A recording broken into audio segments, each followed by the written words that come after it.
అపోస్తలుల కార్యములు 19వ అధ్యాయము 3వ వచనం నుండి 12వ వచనం వరకు. అప్పుడు అతడు అలాగైతే మీరు దేనిని బట్టి బాప్తిస్మము పొందితిరని అడుగగా వారు యోహాను బాప్తిస్మమును బట్టియే అని చెప్పిరి. అందుకు పౌలు యోహాను తన వెనుక వచ్చువాని యందు అనగా యేసునందు విశ్వాసముంచవలెనని ప్రజలతో చెప్పుచు మారు మనసు విషయమైన బాప్తిస్మం ఇచ్చానని చెప్పాను. వారు ఆ మాటలు విని ప్రభువైన యేసునామమున బాప్తిస్మము పొందిరి. తరువాత పౌలు వారి మీద చేతులుంచగా పరిశుద్ధాత్మ వారి మీదికి వచ్చెను. అప్పుడు వారు భాషలతో మాట్లాడుటకును ప్రవచించుటకును మొదలు పెట్టిరి. వారందరూ ఇంచుమించు 12 పురుషులు. తరువాత అతడు సమాజ మందిరంలోనికి వెళ్లి ప్రసంగించుచు దేవుని రాజ్యముని గూర్చి తర్కించుచు ఒప్పించుచు ధైర్యముగా మాట్లాడుచు 3 నెలలు గడిపెను. అయితే కొందరు కఠినపరచబడిన వారై ఒప్పుకొనక జనసమూహము ఎదుట ఈ మార్గమును దూషించుచున్నందున అతడు వారిని విడిచి శిష్యులను ప్రత్యేకపరుచుకుని ప్రతి దినము తురన్ను అను ఒకని పాఠశాలలో తర్కించుచు వచ్చెను.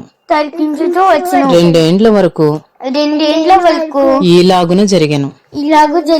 గనుక యూదులేమి గ్రీసు దేశస్థులేమి ఆసియాలో కాపురమున్న వారందరూ ప్రభు వాక్యము వినిరి.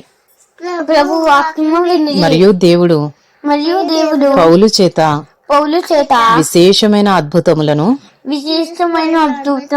చేయించెను. అతని శరీరమునకు తగిలిన చేతి గుడ్డలైనను నడికట్లైనను రోగులు యొద్దకు తెచ్చినప్పుడు రోగములు వారిని విడిచెను. దయ్యములు కూడా వదిలిపోయాను.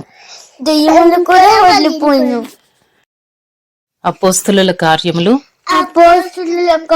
19వ అధ్యాయము 13వ వచనం నుండి 22వ వచనం వరకు. అప్పుడు దేశ సంచారులను మాంత్రికులునైనా కొందరు యూదులు పౌలు ప్రకటించు యేసు తోడు మిమ్మును ఉచ్చాటన చేయుచున్నానను మాట చెప్పి ఉచ్చాటన అనగా మంత్రించుట. దయ్యములు పట్టిన వారి మీద ప్రభువైన యేసు నామమును ఉచ్చరించుటకు పూనుకొనిరి. యూదుడైన స్కెవయను ఒక ప్రధాన యాజకుని కుమారులు 7 అలాగు చేయుచుండిరి. అందుకు ఆ దయ్యము నేను యేసును గుర్తెరుగుదును, పౌలును కూడా ఎరుగుదును, కాని మీరెవరని అడుగగా ఆ దయ్యము పట్టినవాడు ఎగిరి వారి మీద పడి వారిలో ఇద్దరిని లొంగదీసి గెలిచెను. అందుచేత అందుచేత వారు దిగంబరులై గాయము తగిలి ఆ ఆ ఇంట నుండి పారిపోయిరి. ఇంటి నుండి ఈ పారిపోయి సంగతి ఈ సంగతి ఎఫెసులో కాపురమున్న ఎఫెసులో కాపురమున్న సమస్తమైన యూదులకును సమస్తమైన యూదుకులను గ్రీసు దేశస్థులకును గ్రీసు దేశస్థులకును తెలియవచ్చినప్పుడు తెలియవచ్చినప్పుడు వారికందరికీ భయము కలిగెను. వారందరికీ భయం కలిగెను. కనుక కనుక ప్రభువైన యేసు నామము ప్రభువైన యేసు నామము ఘనపరచబడెను. కనపరచబడెను. విశ్వసించిన వారు అనేకులు వచ్చి విశ్వసించిన వారు అనేకులు వచ్చి తాము చేసిన వాటిని తెలియజేసి తమ చేసిన వాటిని తెలియజేసి ఒప్పుకొనిరి. ఒప్పుకునేది. మరియు మరియు మాంత్రిక విద్య అభ్యసించిన వారు మానసిక విద్య అభ్యసించిన వారు అనేకులు తమ పుస్తకములు తెచ్చి తమ పుస్తకములు తెచ్చి అందరి ఎదుట వాటిని కాల్చివేసిరి. అందరి ఎదుట వాటిని కాల్చివేసి వారు లెక్క చూడగా వాటి వెల 50,000 వెండి రూకలాయను. 50,000 వెంట్రుకలాయను. ఇంత ప్రభావముతో ప్రభు వాక్యము ప్రబలమై వ్యాపించను. ఇలాగు జరిగిన తరువాత పౌలు మాసిదోనియా అకయా దేశముల మార్గమున వచ్చి యెరూషలేమునకు వెళ్ళవలెనని మనసులో ఉద్దేశించి నేను అక్కడికి వెళ్ళిన తరువాత రోమా కూడా చూడవలెనని అనుకొనెను.